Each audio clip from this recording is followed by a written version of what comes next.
I spent $1,000 in a single night with a man I thought I'd never see again.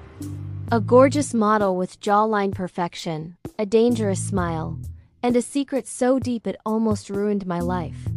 I didn't know his name. I didn't know why he looked at me like he'd been waiting years to find me. And I definitely didn't know he'd walk into Boston Medical Center months later, fully conscious, perfectly composed, and looking at me like he'd felt my presence somewhere before, as if he'd known me in another life. Because the man I spent $1,000 on that night, the man I touched, kissed, trusted with my whole heart, was actually my secret billionaire CEO husband. A marriage I signed to save someone I love, and then forgot. Tonight, I'm gonna tell you everything. How we met, how I lost him, and how fate pulled me back into the orbit of the man I secretly married, without him knowing who I really am. Tell us which country you're watching from? I love knowing how far these stories travel. Now, let's continue. And the strangest part? When they brought him into my unit again, he wasn't dying. He wasn't bleeding. He wasn't broken. He simply walked in. Perfect suit, perfect posture. A kind of arrogance that only comes from money or heartbreak.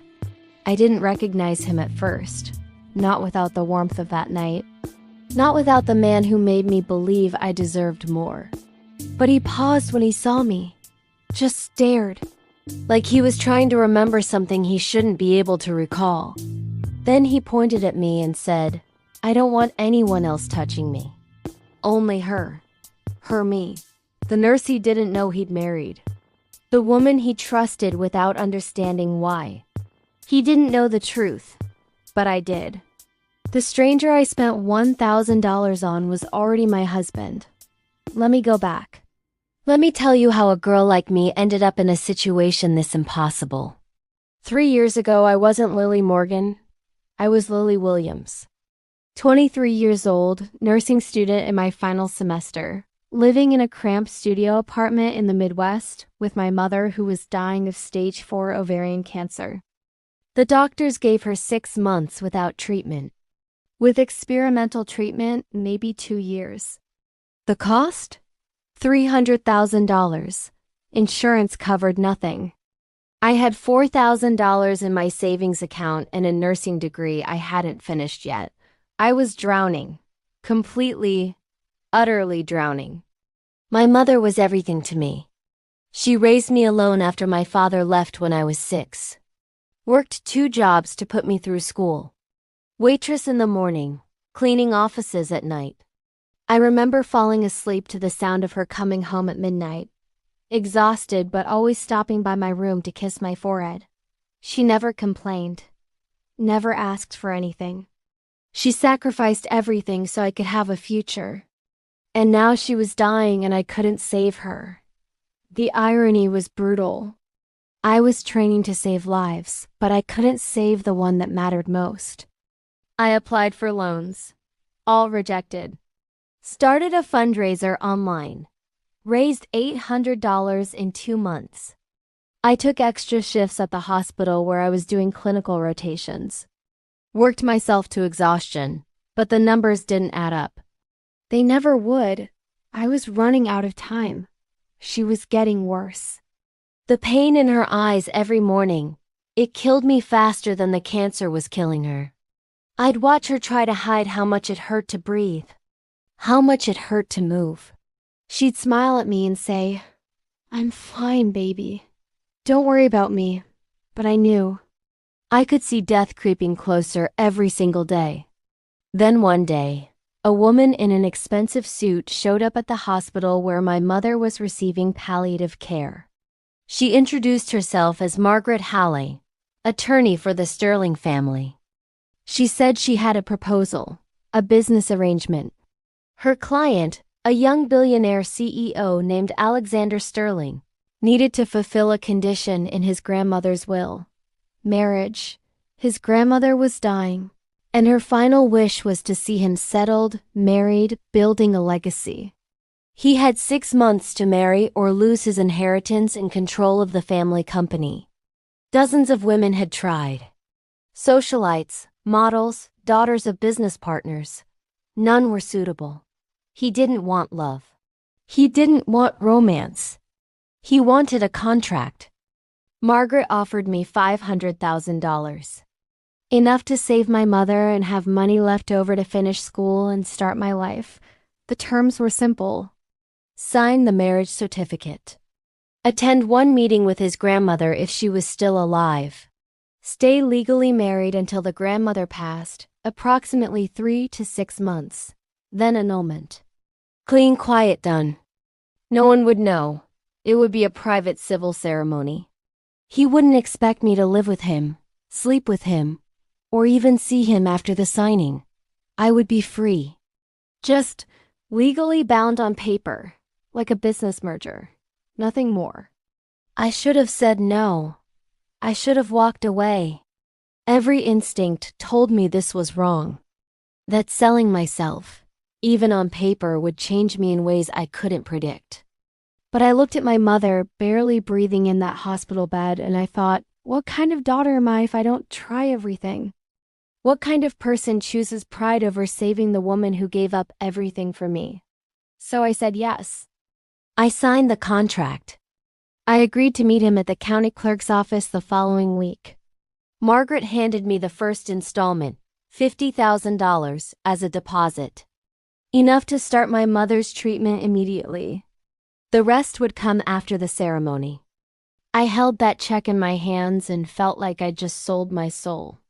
But then I gave it to the hospital billing department, and they scheduled my mother's first round of treatment. She cried when I told her I'd gotten a grant, a special program for medical students with family members in need. She believed me. She had no reason not to. And I buried the truth so deep I almost convinced myself it was real. The day of the wedding, I wore a plain white dress I bought at a department store for $30. No makeup, hair pulled back in a simple bun. I didn't want to look like I was trying. This wasn't a wedding. It was a transaction. A contract signing that happened to involve marriage vows. I told myself that over and over as I drove to the courthouse. Just business. Just survival. Nothing romantic. Nothing real. I walked into that sterile government building with my heart pounding, not from excitement, but from shame. I was selling myself. I kept telling myself it was for my mother, that it was noble, that desperate times called for desperate measures. But deep down I felt like I crossed a line I could never uncross. I felt like I'd become exactly the kind of person I'd always judged, someone who could be bought. Someone whose principles had a price tag. He was already there when I arrived. Alexander Sterling, 28 years old. Tall. At least 6'2", broad shoulders that filled out his charcoal suit perfectly. Dark hair styled with that effortless precision that only expensive stylists can achieve. Sharp jawline. Storm gray eyes that looked right through me. He looked untouchable. Like he existed in a different world, a different atmosphere. Like he was carved from marble instead of flesh. I remember thinking, this is the kind of man who has never struggled for anything. Who has never known what it's like to choose between pride and survival. He didn't smile when he saw me. Just nodded. A curt, businesslike acknowledgement. We didn't speak. Margaret handled everything. Paperwork. Witnesses she'd brought. The officiant who looked bored, like he performed loveless civil ceremonies every day. The whole thing felt surreal. Like I was watching myself from outside my body. Like this was happening to someone else. The officiant asked the standard questions. Do you take this man to be your lawfully wedded husband? I said I do. My voice barely a whisper. I could hear it shaking. Do you take this woman to be your lawfully wedded wife? Alexander said, I do, flat, emotionless. Like he was signing a business memo. Like he was approving a quarterly report. There was no warmth in his voice. No feeling. Just compliance. We signed the papers. His signature was confident, practiced. Mine was shaky. My hand trembled so badly, I almost couldn't write my name. He handed me an envelope. Inside was a check for $450,000. The remainder of our agreement. I took it with numb fingers. Our hands brushed for just a second. I felt something. A jolt. A warmth. An unexpected current of electricity that ran up my arm and settled somewhere in my chest. I looked up at him. He was staring at me. Not cold anymore. Something else. Confusion? Curiosity? Something almost human flickering behind those gray eyes. But then Margaret cleared her throat, and the moment vanished. He stepped back, put his hands in his pockets. The wall went back up. The officiant said, "You may kiss the bride." Alexander looked at me. I looked at him. Neither of us moved. The silence stretched, became uncomfortable. The officiant laughed awkwardly and said, "Or not. Congratulations anyway." And that was it. My wedding, 3 minutes. No kiss. No vows we meant. Just signatures and a check. No flowers, no photographs, no witnesses who cared. Just a legal transaction masquerading as a sacred ceremony. Margaret told me I could go. Alexander had already turned away, talking on his phone in that brisk, commanding tone. Something about quarterly projections and board meetings. I walked out of that building, got into my car, and started driving. I didn't go home. I didn't go to the hospital. I just drove. Hours. Through suburbs and industrial areas and empty farmland. Until I couldn't breathe. Until the reality of what I'd just done crashed over me like a wave. I pulled over on the side of the highway and sobbed. Great gasping, ugly sobs that came from somewhere deep in my chest. Because I had just married a man who looked at me like I was a solution to a problem. Not a person, not even a woman. Just a checkbox on his to-do list, and I had agreed to it. I had reduced myself to that. For money. I deposited the check the next day. Started my mother's treatment immediately. The experimental therapy worked. Within 3 months, her scans showed the tumor shrinking. The doctors were optimistic. She had a real chance. She started gaining weight. Color came back to her cheeks. She laughed again. Real laughter that I hadn't heard in over a year. And I finished nursing school. Passed my boards on the first try. Got my license. Got job offers from 3 different hospitals. But I couldn't stay in that town. Couldn't stay in that state. Every time I saw my marriage certificate in my drawer, tucked between my passport and birth certificate, I felt sick. I felt like I was living a lie. Like I was pretending to be someone I wasn't. So I made a decision. I changed my name legally.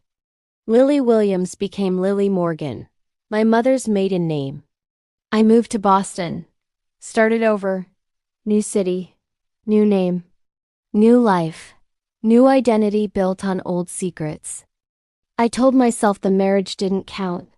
It was paper. It wasn't real. He'd annul it eventually and I'd be free. I never looked back. I packed everything I owned into my car and drove 15 hours to Boston. Found a tiny apartment in a neighborhood I could barely afford. Started working night shifts at Boston Medical Center.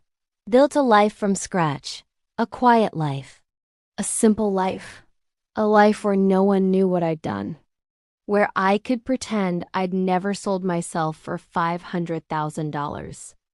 For 2 years, I worked night shifts at Boston Medical Center. I was good at my job, really good. I loved my patients. I loved the adrenaline of emergency medicine, the way every shift was different. The way I could lose myself in the work and forget for a few hours who I really was. I built a quiet, simple life. My mother went into remission, complete remission. The doctors called it a miracle. She moved to Florida to live with her sister, somewhere warm and peaceful where she could recover without the stress of Midwest winters. I sent her money every month. Not much, just enough to help with expenses. She never knew about the marriage. I told her I got a special grant for her treatment. A program for medical students with family members in critical need. She believed me. She had no reason not to.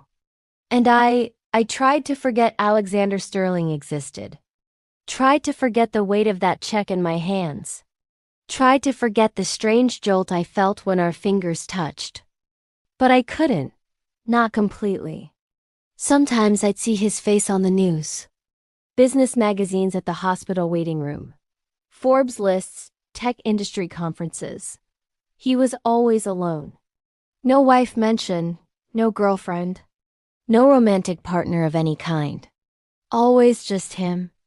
Powerful, successful, untouchable.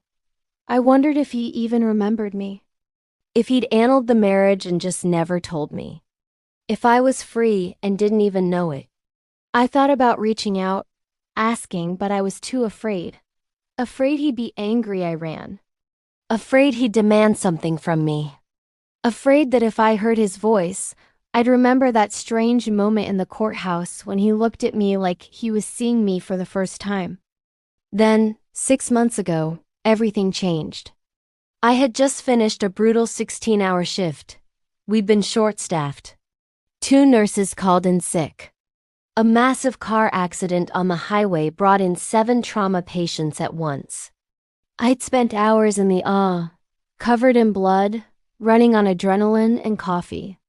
When my shift finally ended, I was exhausted, emotionally drained, physically destroyed, and desperately, achingly lonely.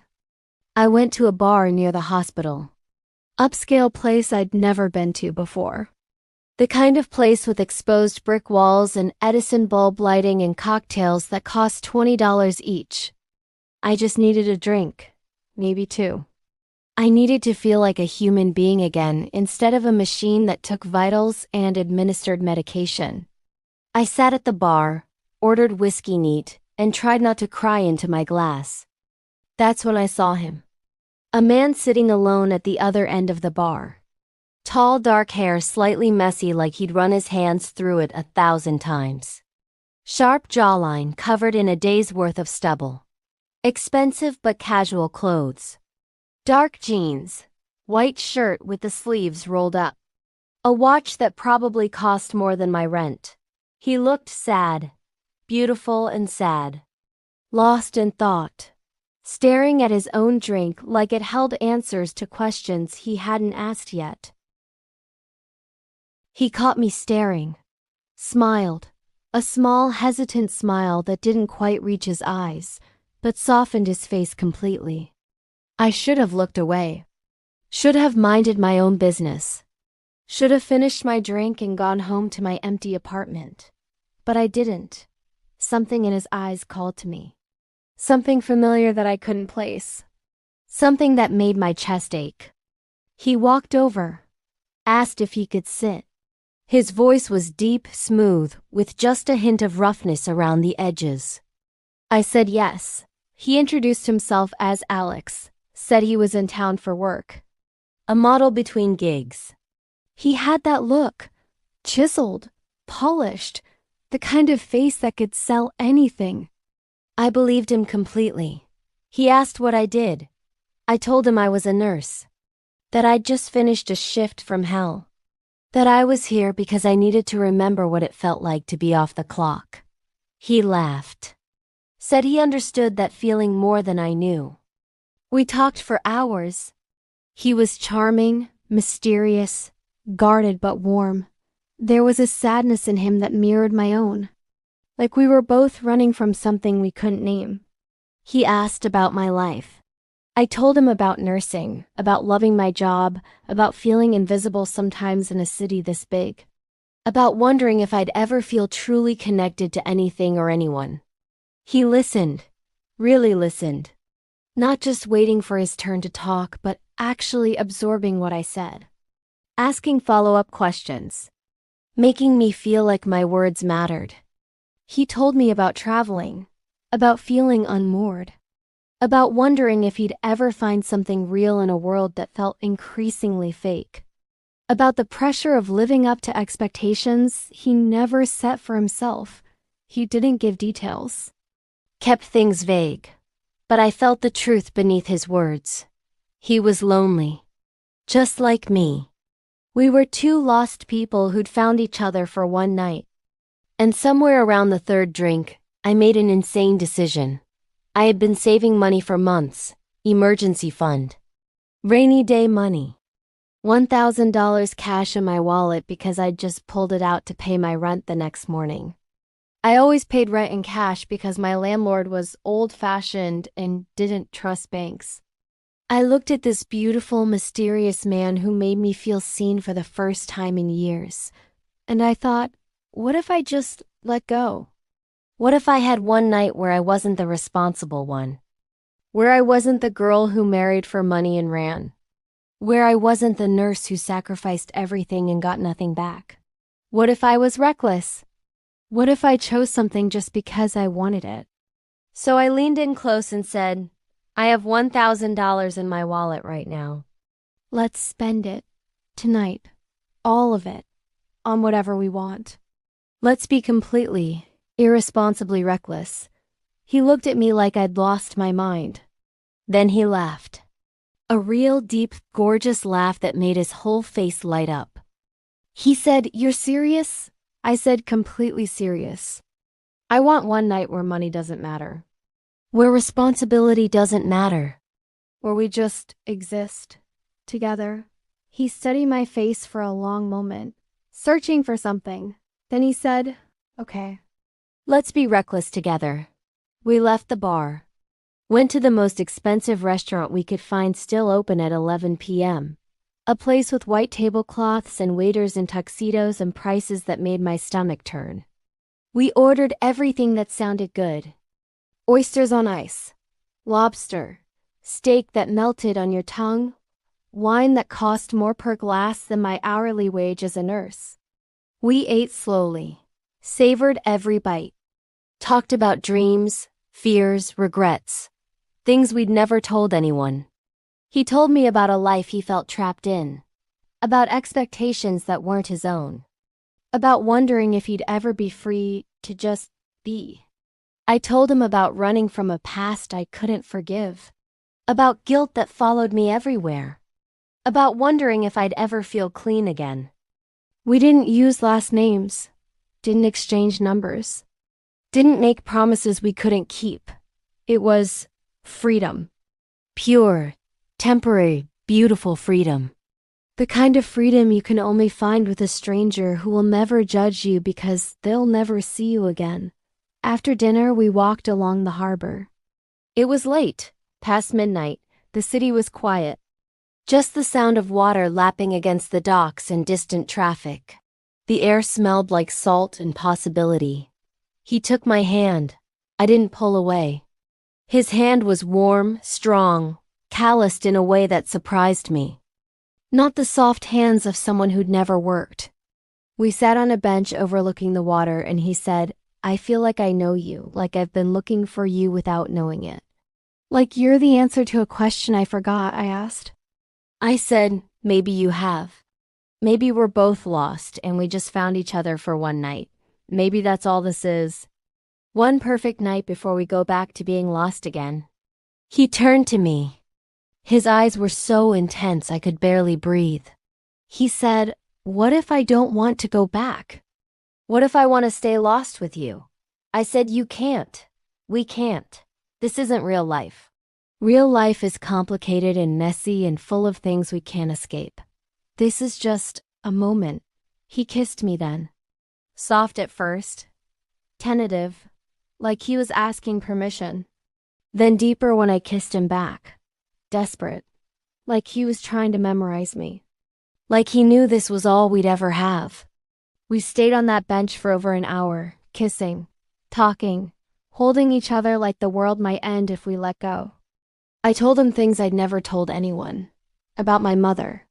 About fear, about shame. He told me things too. About loneliness. About pressure.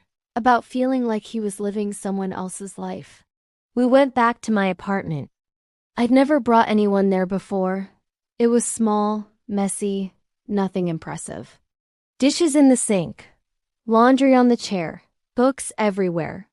He didn't care. He looked around and said, "This feels like you. Real, honest. I like it." We stayed up until dawn, talking, kissing, holding each other. We didn't sleep together. Not in that way.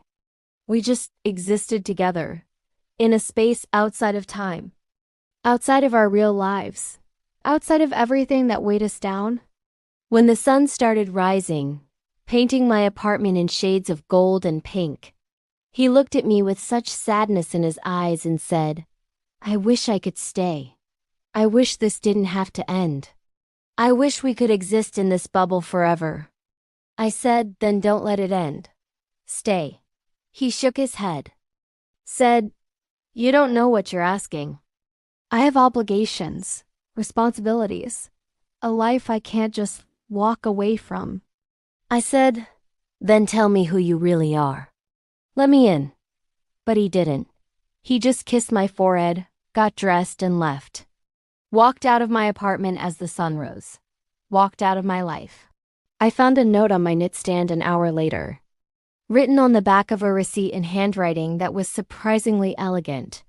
It said, "Thank you for reminding me what it feels like to be human. For one night, I wasn't a name or a title or an obligation. I was just a man with a beautiful woman who saw me. Really saw me. I'll never forget you. No signature, no name, no number. Just gone. Like you'd never existed." I checked my wallet. The $1,000 was still there. Every single cent. He hadn't let me pay for anything. He'd covered it all. The restaurant, the wine, everything. I didn't know whether to laugh or cry, so I did both. Sat on my bed in the morning light and sobbed while laughing at the absurdity of it all. I'd tried to buy one reckless night, and he'd given it to me for free. He'd given me something I didn't even know I needed. Connection, real, honest, vulnerable connection. For weeks I thought about him, dreamed about him, wondered if he thought about me too. I went back to that bar 3 times, hoping he'd be there. He never was. Then I forced myself to move on. He was gone. It was one perfect night. That's all it could ever be. I went back to work, back to my routines, back to being Lily Morgan, the competent night shift nurse who had her life together. I buried the memory deep, locked it away with all my other secrets. Until the day he walked into my hospital. It was a Tuesday. Normal, quiet morning. I'd just started my shift when my supervisor told me we had a VIP patient incoming. Corporate executive. Requested private suite and personal nursing staff. Routine executive physical and health assessment. Nothing complicated. Just the kind of thing rich people did when they had money to burn on preventative care. I was assigned as his primary nurse. I didn't think anything of it. VIPs came through all the time. Celebrities, politicians, wealthy business people who wanted privacy and personalized attention. Standard procedure. Then he walked in, and my entire world tilted on its axis.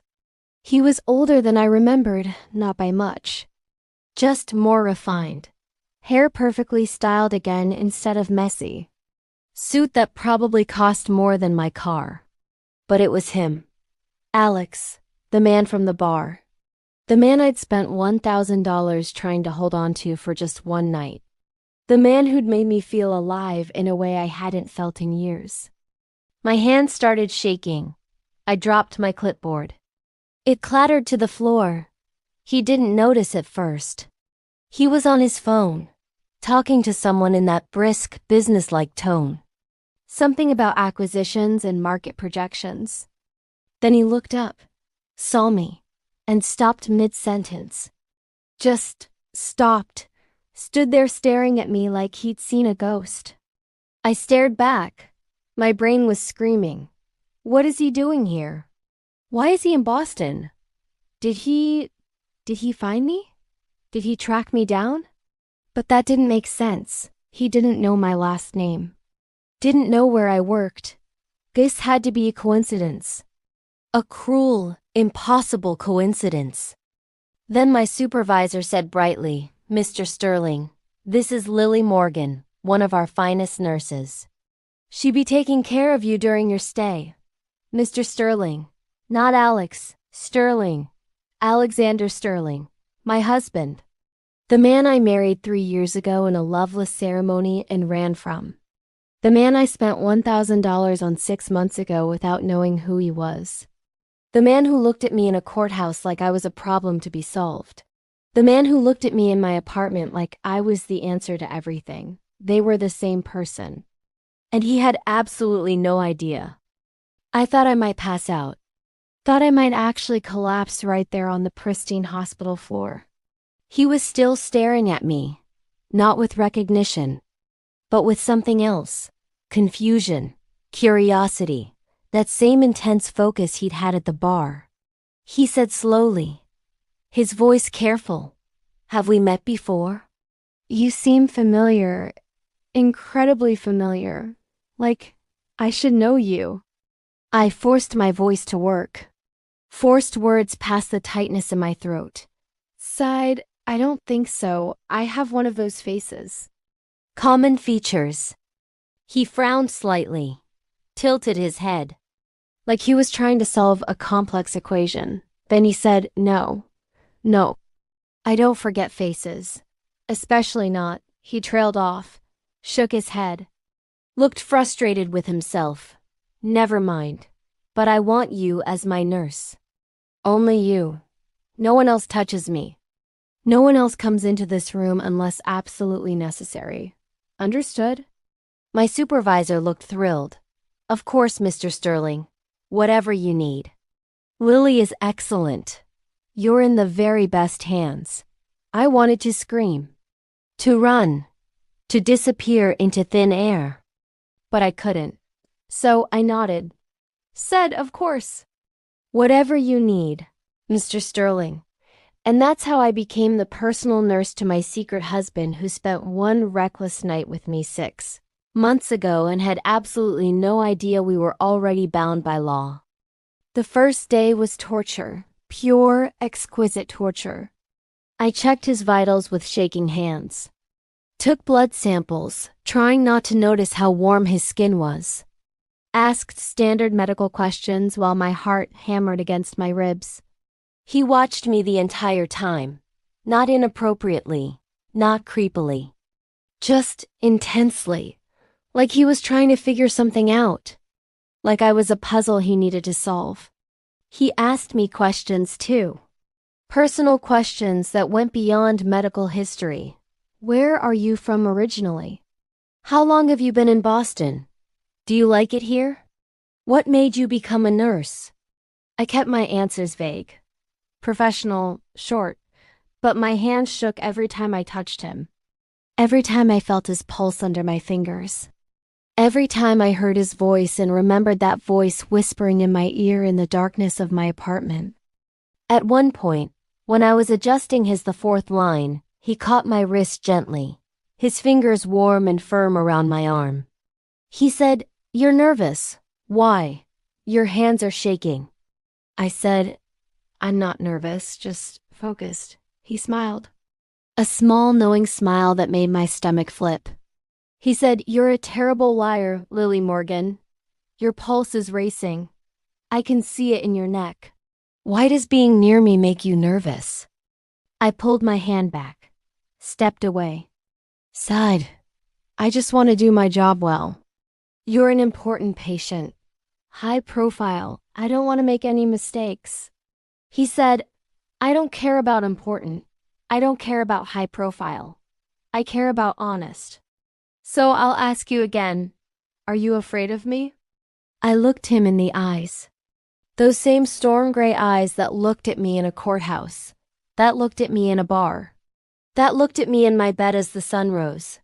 I said, "No, I'm not afraid of you. I'm afraid of what you make me feel." It slipped out. I didn't mean to say it. The words just came. raw and honest and completely inappropriate. His expression changed, softened. The businessman mask slipped for just a second, and I saw the man from the bar. The vulnerable man who told me he felt trapped. He said quietly, "What do I make you feel?" I couldn't answer. Couldn't put words to the chaos in my chest. I just shook my head and left the room. Walked as calmly as I could until I was out of his sight. Then I practically ran to the supply closet, hid among boxes of gauze and syringes. Tried to breathe, tried to think. Tried to figure out how I was going to survive this. This was impossible. Completely, utterly unsustainable. I had to tell him, or I had to request a transfer, or I had to quit my job and leave Boston entirely. Something, anything. But I couldn't. Because part of me, the reckless, selfish, desperate part, wanted to be near him. Wanted to see if he'd remember. Wanted to know why he never annulled our marriage. Wanted to know if that night meant anything to him or if I was just another forgettable encounter in a life full of them. Over the next few days, Alexander extended his stay at the hospital. He claimed there were minor irregularities in his test results that needed monitoring. My colleagues whispered that he was faking it. That rich people did this sometimes. Turned hospitals into luxury hotels when they needed a break from their lives. But I knew better. I could see it in his eyes. He was staying because of me. Every test came back normal. Every scan was clear. There was no medical reason for him to be here, but he stayed anyway. We fell into a strange rhythm.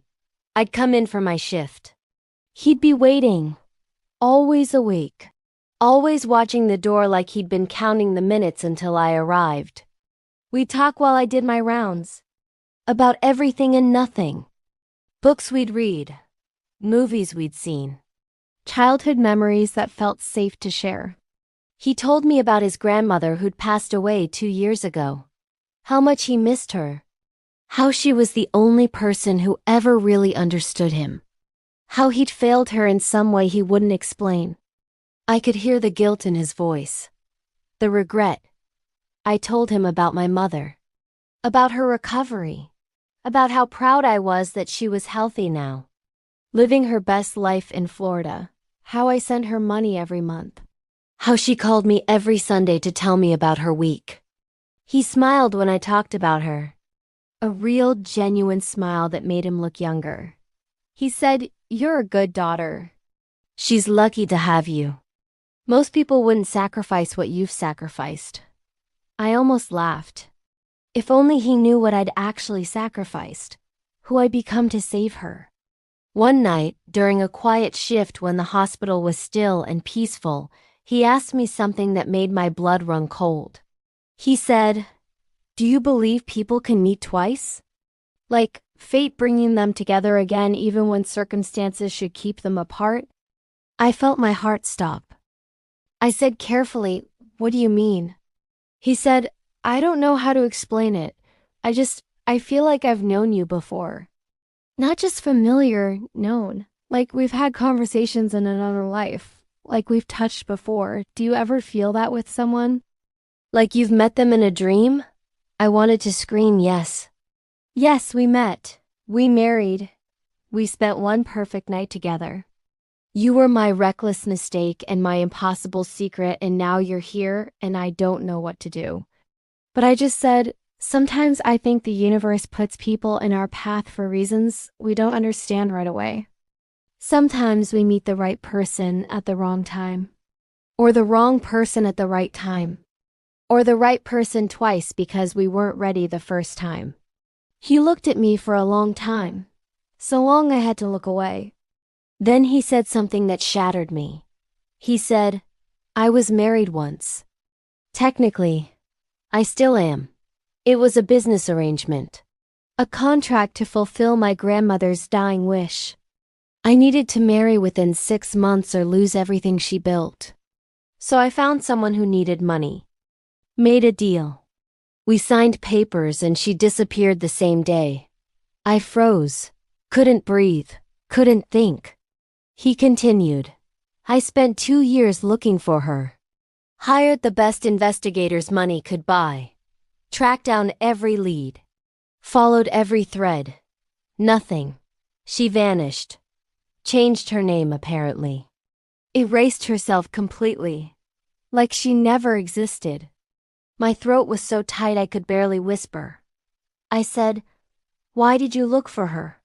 If it was just business, just a contract, why not just annul it and move on?" He was quiet for a moment, staring at his hands. Then he said, "Because I needed to know why she ran. Because when I looked at her in that courthouse, for just a second when our hands touched, I felt something I wasn't supposed to feel. Something real in the middle of all that fakeness. And I wanted to tell her she didn't have to be afraid of me. That I'd set her free. That she didn't owe me anything. But she never gave me the chance. She just left. And I've been wondering ever since if I made her feel like she had no other choice." I felt tears burning behind my eyes. I blinked them back. "Saad, maybe she thought you didn't care. Maybe she thought she was just a checkbox to you, just another business transaction. Maybe she was too ashamed to face you." He said quietly, "Maybe I made her feel that way. Maybe I was so focused on the business side that I forgot she was a person. Someone scared and desperate. Maybe that's why I can't forgive myself. Because I took someone's desperation and turned it into a contract. What kind of man does that?" I should have told him then. Should have said, "It's me. I'm her. I'm your wife." But I didn't, because I was a coward. Because I didn't know if he'd hate me. Because I didn't know if telling him would destroy the fragile connection we'd built.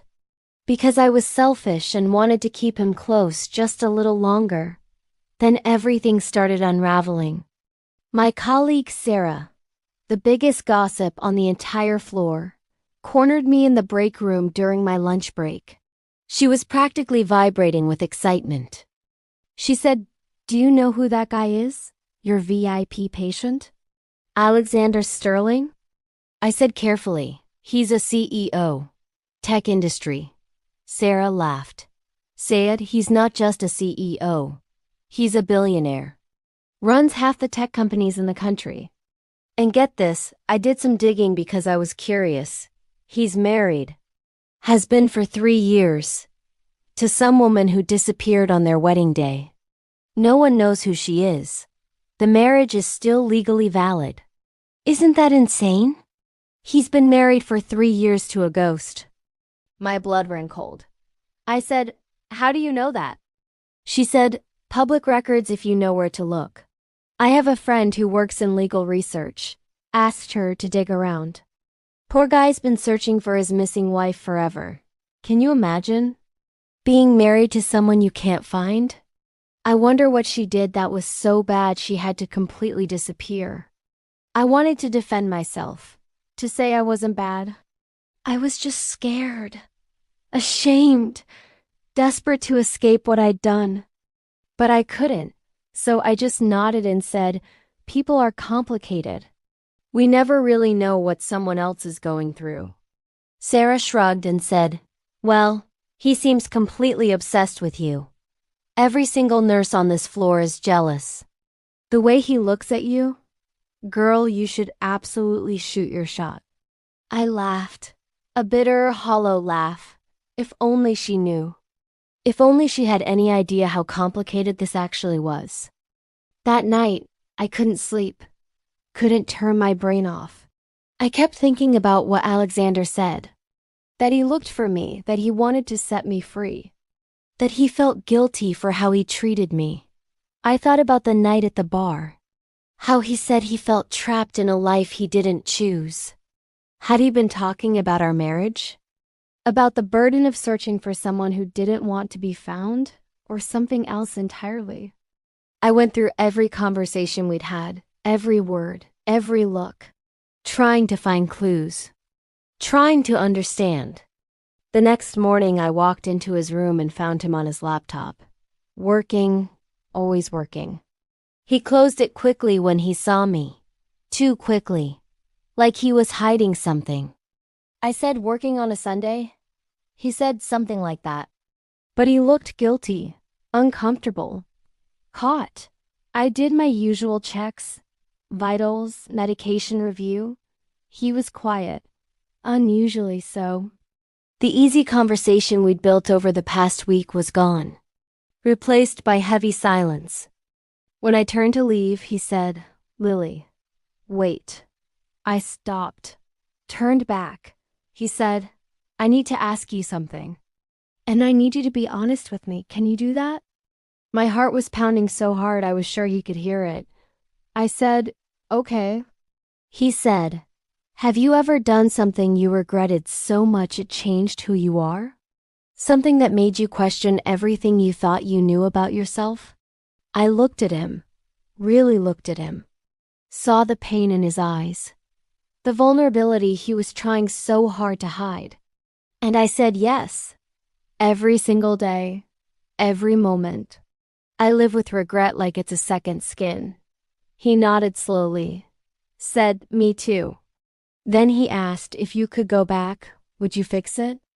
Would you make a different choice?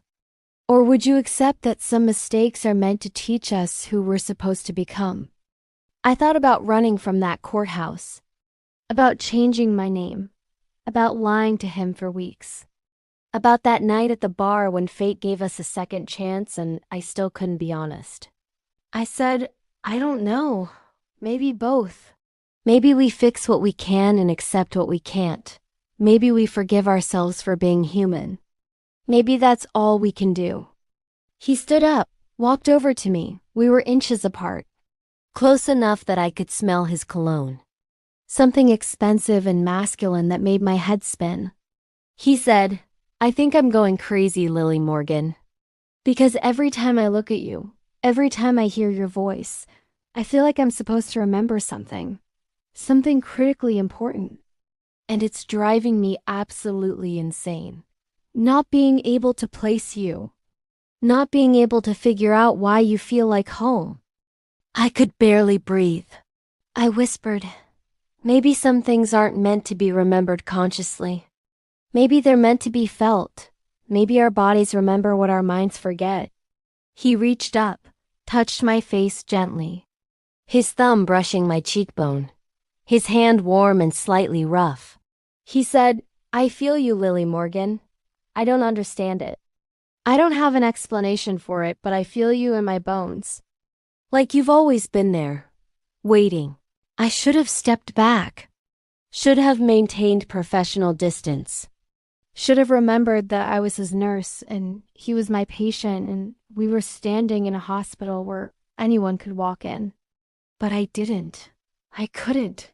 I leaned into his touch, closed my eyes, let myself feel it too. Let myself have this moment even though I knew it was wrong, even though I knew it was going to end badly. Then my pager went off. Emergency in the cardiac wing. Code blue. I jerked back like I'd been burned. Said, "I have to go. Emergency." And I ran. I always did. Like running was the only thing I knew how to do. But I couldn't run forever. Because that afternoon everything came crashing down. Alexander's personal assistant showed up at the hospital. A woman in her 50s, all business, perfectly tailored suit. Not a hair out of place. She asked to speak with me privately. We went to a small conference room. She said, "Mr. Sterling has requested a comprehensive background check on you. Standard procedure for anyone in close personal contact with him. Security protocols. It's just a formality, nothing to worry about. You'll sign this release form, and we'll have results within 48 hours. My hands went completely numb. A background check. They'd find everything. Lily Williams, the marriage certificate, the name change, everything. The truth would come out whether I wanted it to or not. I said, "Is this really necessary? I'm just his nurse. Temporary assignment." She said pleasantly, "Mr. Sterling insists. He's very particular about who he allows close to him. Especially lately. He seems invested in you." So we need to be thorough. I stared at the form. Black ink on white paper. My entire future hanging on whether I signed or not. If I signed it, he'd know the truth within 2 days. My identity. Our marriage. Everything. If I didn't sign, he'd be suspicious. Would probably have me investigated anyway. Either way, I was trapped. Cornered. Out of options. So I signed. My handwriting was shaky. Barely legible. She thanked me professionally and left. I sat in that empty conference room and realized this was it. The end of the lie. The end of pretending. In 48 hours, Alexander Sterling would know that his missing wife had been standing next to him for 2 weeks, taking his blood pressure, touching his skin, listening to his confessions. And I had absolutely no idea what he would do with that information. I thought about running again. Seriously considered it. Quitting my job, packing my apartment, leaving Boston in the middle of the night and starting over somewhere new. Again. But I was so tired. So incredibly tired of running. Of hiding, of being afraid. So I made a decision. I'd wait. I'd let him find out. And when he confronted me, I'd finally tell him everything. The fear. The shame. The guilt. The reckless night at the bar when I fell for him without knowing who he was. All of it. I owed him that much. I owed myself that much. The next day, Alexander was different. Completely different. Distant. Cold. The warmth we'd built over the past 2 weeks was gone. Replaced by icy professionalism. He barely looked at me when I came in. I said, "Good morning. Is everything okay?" He said flatly, "Fine. Everything's fine." But his jaw was tight. His hands were clenched into fists. His whole body was rigid with tension. I did my job in silence. The silence was deafening, oppressive. When I finished, I turned to leave. He said, "Lily." I stopped. He said, "If you had a secret, something big, something that could change everything between you and someone else, would you confess? Would you tell the truth and face the consequences? Or would you wait for them to find out on their own?" I turned around, looked him directly in the eyes, said, "I'd confess." Because waiting is just another form of lying. And lies always hurt more the longer they go on. He nodded slowly. "Saad, that's what I thought you'd say." Then he said, "My investigators are very good at their jobs, the best money can buy. They found something interesting today. Something that changes everything." He stood up, walked toward me with slow, deliberate steps. My heart was hammering. He stopped right in front of me, close enough that I could see the flecks of silver in his gray eyes. He said, "They found records of a woman named Lily Williams. Nursing student, same age as you, same hometown. Same physical description. Who legally changed her name to Lily Morgan exactly 3 years ago. Right after marrying a man named Alexander Sterling in a civil ceremony that lasted exactly 3 minutes." He paused. Let that sink in. Then said, "Want to tell me why my wife has been taking my blood pressure for 2 weeks without saying a single word?" I couldn't speak, couldn't move, couldn't breathe. The room was spinning. He continued, his voice low and dangerous, "You knew. This entire time. From the second I walked through that door, you knew exactly who I was. And you let me sit here like a complete idiot, telling you about my missing wife. About how I searched for her for 2 years, about how I couldn't forgive myself for driving her away. And you said nothing." I whispered I was afraid. He laughed. A bitter, harsh sound. Said, "Of what?" "Me, I looked for you for 2 years, Lily. 2 years. I canceled business deals to fly to cities where someone thought they'd seen you. I hired 6 different investigative firms. I drove myself half insane, wondering if you were dead in a ditch somewhere or if you just hated me that much. And you were here, in Boston, living under a new name, working at a hospital, pretending I didn't exist, pretending you weren't my wife. Tears were streaming down my face now. I couldn't stop them. I said, "You bought me, Alexander.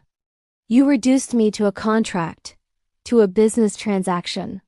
$500,000 in 3 minutes in a courthouse. I couldn't be that. I couldn't live with being something you purchased to check a box for your grandmother, so I ran. I became someone else. Someone who never made that choice." He said, his voice shaking with anger and something else. "I didn't buy you. I offered you a choice. You took it. And then you ran before I could even."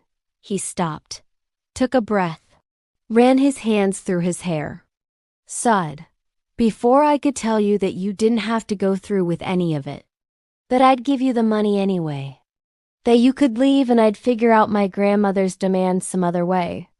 That you didn't owe me a single thing." I stared at him. Said, "What?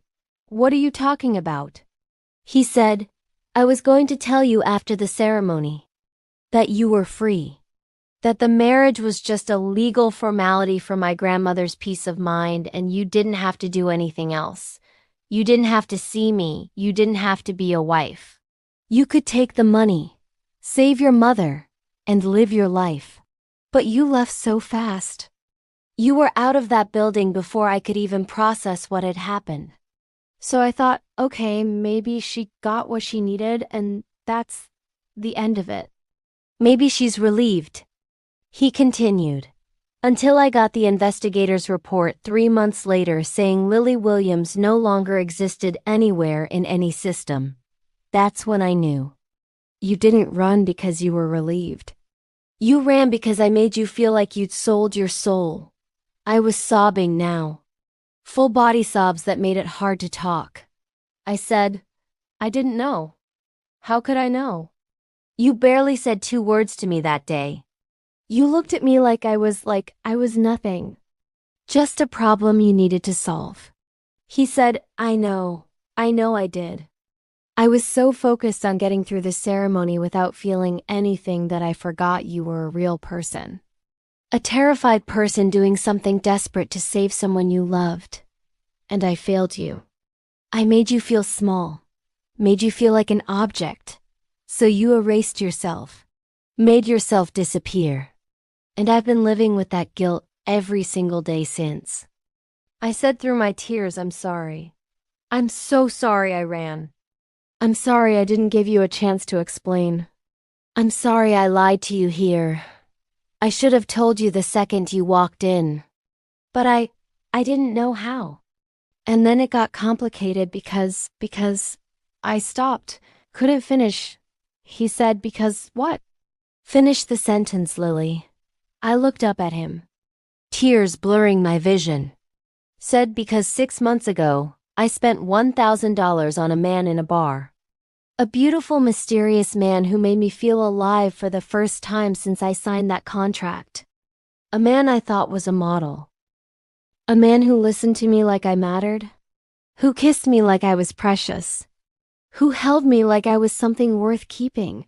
And that man was you, Alexander. It was you." And I didn't know. I swear on everything I hold sacred. I didn't know it was you until you walked into this hospital. His face went completely pale. All the color drained out of it. He stepped back like I'd physically struck him. Said, "What did you just say?" I said, "The night at the bar. The reckless night where we didn't use last names. Where we spent hours talking about dreams and regrets. Where we walked along the harbor and you told me you felt trapped. That was me. I'm the woman you spent that night with. I'm the woman who disappeared from your apartment at dawn." He made a sound. Something between a laugh and a sob. Sad, oh my God. Oh my God, Lily. That was you. I've been losing my mind for 6 months trying to figure out who you were. I went back to that bar 17 times hoping you'd show up again. He stopped. Looked at me with something between wonder and devastation and fury. Said, We spent one perfect night together and didn't even know we were already married. We were married for 3 years, and we met like strangers and fell for each other like it was the first time. Do you have any idea how completely insane that is? I said, I know. I know it's crazy. I know it's impossible. But it's true. He started pacing, running his hands through his hair over and over. Sad. So, let me get this straight. Let me make sure I understand the absolute insanity of this situation. We got married 3 years ago. You ran, changed your name, disappeared. I searched for you for 2 years like a man possessed. We accidentally met in a bar 6 months ago. Had the best night of my life. You disappeared again. And now you've been my nurse for 2 weeks while I sat here like a complete idiot trying to figure out why I couldn't stop thinking about you. Trying to figure out why you felt like someone I'd known forever. I nodded. Unable to speak. He stopped pacing. Looked at me with eyes full of too many emotions to name. Said, do you have any idea how angry I should be right now? How betrayed I should feel? You lied to me. For 2 weeks. You let me pour my heart out about searching for my missing wife. About guilt and regret. And you were her. You were right there, and you said nothing. I said, I know, I'm sorry. I'm so sorry, Alexander. He said, stop apologizing. Just tell me one thing. That night at the bar. When we talked for hours, when I kissed you, when I held you in your apartment until the sun came up. Did you feel it? What I felt? I said, yes. Every second of it. Every single second. It was the most real I'd felt in 3 years. He said, and you still didn't tell me. Even after that. Even after we connected like that, you still kept the secret. I said, I didn't know it was you until you walked into this hospital. I swear on my mother's life. I had no idea that Alex the model and Alexander Sterling the CEO were the same person. I didn't make the connection until I saw you here. And then I didn't know what to do. I panicked. I froze. I made the wrong choice. Again. He searched my face, looking for lies, looking for truth. He must have found something because he exhaled slowly and said, this is the most complicated situation I have ever been in. And I run a multi-billion-dollar company. I handle mergers and acquisitions and hostile takeovers. And nothing has ever been as complicated as you, Lily Williams Morgan Sterling. Whatever your name actually is. I laughed through my tears, sighed, welcome to my life. He almost smiled. Almost. Then his face got serious again. He said, we need to talk. Really talk. Not here. Not in a hospital where anyone can walk in. Somewhere private. Where we can figure out what the hell we're going to do about this. I nodded. He said my hotel. Tonight. After your shift ends. I'll send a car. Don't even think about running again. Because if you disappear on me one more time, Lily, I swear to God I will find you. And next time it won't take 2 years. I said, okay, I'll be there, I promise. He said, and Lily? I looked at him. He said, no more running, no more hiding. No more lies, we're going to figure this out together. Even if it destroys us both. We're going to face this head on and deal with whatever comes. Do you understand? I said, yes, I understand. And for the first time in 3 years, I actually meant it. I finished my shift in a complete daze. Went through the motions of patient care like a robot. My mind was spinning. My heart was racing. I told my supervisor I needed to leave exactly on time for a personal emergency. She approved it without question. At 7 p.m. sharp, a black luxury car was waiting outside the hospital. The driver opened the door for me without a word. Professional, discreet, I got in. We drove through downtown Boston to the most expensive hotel in the city. The penthouse suite. Of course. Alexander was waiting when I arrived. He'd changed out of his hospital gown and into casual clothes, jeans, a black t-shirt, barefoot. He looked more like the man from the bar than the CEO from the hospital, more human, more vulnerable. He offered me a drink. I said, "Water is fine. I need to keep my head clear." We sat on opposite ends of a cream-colored couch. The tension was suffocating, heavy enough to crush us both. He said, "I don't know where to start." I said, "Me neither. This is beyond anything I know how to handle." He said, "Okay, let's start with the basics. Why did you change your name?" I took a deep breath. Said, "Because every time I looked at my marriage certificate, every time I saw Lily Williams Sterling on that piece of paper, I felt like I'd betrayed everything I believed about myself. Like I'd become the kind of person I swore I'd never be. Someone who could be bought. Someone whose principles had a price tag. I know that's not fair to you. I know you were just trying to solve a problem and I was trying to save my mother. But I couldn't separate the money from the marriage. Couldn't separate the contract from what it meant about who I was. So I became someone new, someone who never made that choice." He nodded slowly, processing. He said, "I understand that. More than you know. My grandmother didn't care who I married. She just wanted to know I wouldn't end up alone like my grandfather after she died. She was terrified of me being isolated. So she put that condition in her will. Marry within 6 months or lose the company." It felt manipulative, cruel, but she was dying. And I couldn't fight a dying woman. So I found what I thought was the most efficient solution, a contract. Except it wasn't efficient. Because the second I saw you walk into that courthouse, looking absolutely terrified but trying so hard to be brave, I felt like the biggest piece of shit alive. I said, "You didn't look like you felt anything. You looked cold, distant, untouchable." He said, "I'm very good at hiding what I feel. It's a survival skill when you grow up in my world. Show emotion and people use it against you." But I felt it, Lily. I felt everything. And when you left without a word, when you walked out of that building and never looked back, I told myself it was better that way. You got your money. I fulfilled my obligation. Everyone wins. Except I couldn't stop thinking about you. About the way you looked at me when our fingers touched. Like you were surprised to discover I was actually human under the expensive suit. I said, "I was surprised. You seemed so far removed from anything I understood." He said, "I'm not. I never was. I'm just really good at pretending." He continued, "That night at the bar.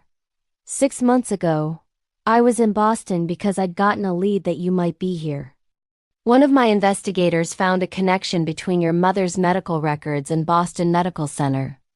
I was planning to come to the hospital the next day. Start asking questions. But that night, I just needed a break. From searching. From obsessing. From failing to find you over and over. So I went to a bar to be alone. And then you sat down next to me. And I felt it again. That thing I felt 3 years ago in the courthouse. I didn't consciously know it was you. But some part of me recognized you anyway. My body knew even when my mind didn't. I said, I felt it too. That's why I did something completely out of character. I never approach strangers. I never spend money I can't afford to lose. But with you, I just wanted one night where I wasn't the girl who sold herself. I wanted to be someone who chose something just because she wanted it. Not because she was desperate. Not because someone was dying. Just because I wanted you. He said quietly, you did choose. You chose me. Twice. Without knowing it. Without understanding why. What does that mean, Lily? I said, I don't know. Fate? Destiny? The universe laughing at us? Maybe all three? He said, I never annulled the marriage. Did you know that? I said, I found out recently. Why didn't you? He said, because I kept thinking, what if she comes back? What if she needs something? What if she's in trouble and the marriage could help her somehow? I know it sounds irrational. My lawyers told me I was being ridiculous, but I couldn't do it. Every year they'd ask if I wanted to file the paperwork. And every year I'd say no. Not yet. Just not yet. I said I thought about reaching out, asking you to annul it so I could be free. But I was afraid you'd be angry that I ran, or worse, that you wouldn't even remember who I was. That I'd be just another forgotten contract in a life full of them. He said, I could never forget you, Lily. Even when I didn't know where you were. Even when I thought I'd never see you again. You were always there in the back of my mind. This beautiful, terrified girl who looked at me like I'd ruined her life before it even started. I wanted to fix it. I wanted to prove to you that I wasn't the monster you thought I was. But I never got the chance until now. I said, you're not a monster, Alexander. You were trying to honor your grandmother. Save your company. I was trying to save my mother. We both did desperate things in impossible situations. He said, but you paid a higher price. You lost yourself. I just lost sleep. I shook my head. Sighed. You lost 2 years of your life searching for someone who didn't want to be found. That's not nothing. That's everything. He reached across the couch, took my hand in his. His skin was warm, familiar. He said, here's what I know for certain. We're married. Legally, bindingly, officially married. We've been married for 3 years. We spent one incredible night together without knowing our history. And now we're here, together, again, against all odds. So the question becomes, what do we do about it? I said, I don't know. I honestly don't know. He said, I do. I want to know you, really know you, not as a contract. Not as a one-night memory, not as my nurse, as my wife. If you'll let me try. If you'll give us a real chance. I said, Alexander, we don't even know each other. Not really. We've had a few conversations. One night. 2 weeks in a hospital. That's not enough to build a marriage on. He said, then let's change that. Give me time. Give us time. No more running. No more hiding, just honesty. Just 2 people trying to figure out if this thing between us is real or if it's just trauma and proximity and wishful thinking. I said, and if it doesn't work, if we realize we're too broken, too damaged? He said, then we'll annul it. I'll sign whatever papers you want. You'll be free. Completely free. But at least we'll know we tried. At least we'll know we gave it a real shot instead of running away again. I looked at our joined hands. 3 years ago, I ran because I was afraid. 6 months ago, I spent $1,000 because I was reckless and lonely. Now I had another choice. Run again and spend the rest of my life wondering what if. Or stay. Face my fear. Choose him. I took a breath. Said, okay. Let's try. Let's really try. But we do this right. No contracts. No money. No obligations. Just 2 people trying to figure out if what we feel is real. He smiled. A real, genuine smile that transformed his entire face. Made him look younger, lighter, free.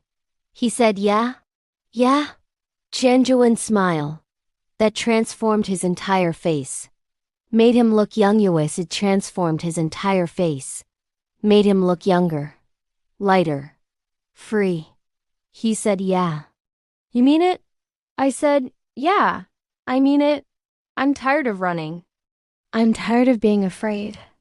So, yes, let's try, he said. Deal. Then he pulled me closer. Across the couch, into his arms. Kissed me softly, carefully, like I was something precious that might break. It felt like the kiss we should have had 3 years ago in that courthouse. The one we were denied. When we pulled apart, he said, stay tonight. Not like that, not yet, just stay. Let's talk. Let's start this the right way, with honesty and time. I nodded, said, okay, I'll stay. And for the first time in 3 years, I didn't run. Didn't make an excuse. Didn't disappear. I stayed. We stayed up all night, talking, really talking. Sharing stories we should have shared years ago. He told me about his childhood. About parents who were more interested in their social status than their son. About his grandmother who raised him when his parents were too busy. Who taught him kindness even when the world taught him to be hard. I told him about my mother. About watching her work herself to exhaustion. About the guilt of being the reason she sacrificed everything. About nursing school and the desperation of watching someone you love die slowly. He said, "You saved her. You did whatever it took. That's not something to be ashamed of. That's love." I said, "I sold myself." He said, "No. You made an impossible choice in an impossible situation. There's a difference." I said, "Is there?" He said, "Yes, because you didn't do it for yourself. You did it for someone else. That's sacrifice, not selling." As the sun rose over Boston, painting the sky in shades of pink and gold, we sat by the floor-to-ceiling windows watching the city wake up. He said, "I've been looking for you for 3 years, and you were worth every second of searching. Every dead end. Every disappointment. Because here you are. And you're real. And you're choosing to stay." I leaned my head on his shoulder. Sighed. What happens now? He said, "Now we take it one day at a time. No pressure, no expectations. We date. We learn each other. We figure out if we can build something real from all this chaos. Just us." Over the next several weeks, we did exactly that. He extended his stay in Boston indefinitely. We went on real dates. Coffee shops where we talked for hours. Museums where he showed me art he loved. Walks along the Charles River. Long dinners where we shared our deepest fears and biggest dreams. He met my mother over video call one Sunday. She cried happy tears when she saw us together. She said, "I always knew you'd find someone who deserved you, baby." If only she knew the whole truth. I met his business partners, his small circle of real friends. They were shocked he'd introduced someone. One of his closest friends, Marcus, pulled me aside at a dinner party and said, "I've known Alexander for 15 years. I have never seen him like this. Whatever you're doing, please keep doing it. He deserves to be this happy." But it wasn't all easy. We had hard conversations. About trust and betrayal. About the ways we'd hurt each other. About whether we could really build a marriage on such a fractured foundation. One night, about 2 months in, I asked him, "Do you think we would have found each other if it wasn't for the contract?" He thought for a long time. Then said, "I don't know, maybe not. We come from such different worlds. We probably never would have crossed paths naturally. But I think the contract brought us together, and everything else, the searching, the bar, the hospital, that kept us together. Like the universe was saying, you two belong together. Now figure it out." 6 months after that night in his hotel when everything came out, Alexander asked me to marry him. Really marry him. I laughed and said, "We're already married." He said, "Not the way I want to be married to you. I want vows we actually mean. A ceremony we choose. A wedding where I kiss you in front of everyone. Where we promise to love each other not because of contracts or obligation, but because we actually do. Because I love you, Lily. I've loved you since the moment you ran out of that courthouse. I've just been too stubborn to admit it." I said yes through tears. Of course I said yes. We planned a small ceremony. Intimate. Just close friends and family. My mother flew in from Florida. She was healthy. Strong. Radiant. She whispered to me before I walked down the aisle, I don't know the whole story, baby. But I know you sacrificed something enormous. And I hope you found peace. I hugged her tight and said, I have, Mom. I really have. Alexander and I wrote our own vows. When it was my turn, I said, 3 years ago I married you out of desperation and fear. 6 months ago I spent $1,000 trying to hold on to a stranger because he made me feel alive. Today I marry you because you are the only person who has ever made me feel like I'm enough exactly as I am. You searched for me when I was lost. You forgave me when I was a coward. You loved me even when I didn't deserve it. I choose you, Alexander Sterling. Not because I have to, because I want to. Every single day. He was crying. So was I, he said, Lily, you taught me that love isn't something you buy or negotiate or contract for. It's something you earn through patience and forgiveness and showing up even when it's hard. You were never just a contract to me. You were always the girl who looked at me like I could be more than my name, my money, my failures. You saw me. And I saw you, and we're going to build something beautiful together. Not because fate forced us, but because we're choosing it. We kissed, not as strangers, not as a formality, but as two people who had fought through chaos and mistakes and fear to find each other. When we pulled apart, he whispered, worth every penny of that $1,000. I laughed through my tears and whispered back, worth every second of those 3 years. 1 year later, we're still choosing each other. Every day. We live in Boston now. He moved his company's headquarters here so I could stay close to the hospital I love. I still work as a nurse. He still runs his empire. But at the end of every day, we come home to each other. We cook dinner together. We talk about our days. We laugh about the insanity of how we got here. Sometimes I look at him across the table and think about that terrified girl who walked into a courthouse 3 years ago. I want to tell her it's going to hurt. You're going to run. You're going to make mistakes. But you're also going to find him again. And again. Until you finally stop running. Until you finally let yourself be loved. And it will be worth it. Because here's what I learned. Love isn't about perfect beginnings. It's about choosing to stay when everything tells you to run. It's about forgiving the mistakes and building something new from broken pieces. Alexander and I didn't start with romance. We started with a contract, a lie, and $1,000 spent on a stranger. But we ended with something real. Something earned. Something that can't be bought or negotiated. Just chosen. Every single day. And maybe that's the point. Maybe the best love stories aren't the ones that start perfectly. They're the ones where two broken people find each other in the chaos and decide, against all odds, to try. To stay. To build. Together. The end. Thank you for staying with me until the end of this story. If it reached your heart, even just a little, do not leave without letting me know. A simple heart in the comments is enough. And if you want to feel more stories like this, stories about second chances that defy logic, love that survives every mistake, and finding home in the last person you'd expect, make sure to subscribe to Dramora Stories. Every story here is a reminder that sometimes the person you run from is exactly the person you need. And maybe that is true for you too.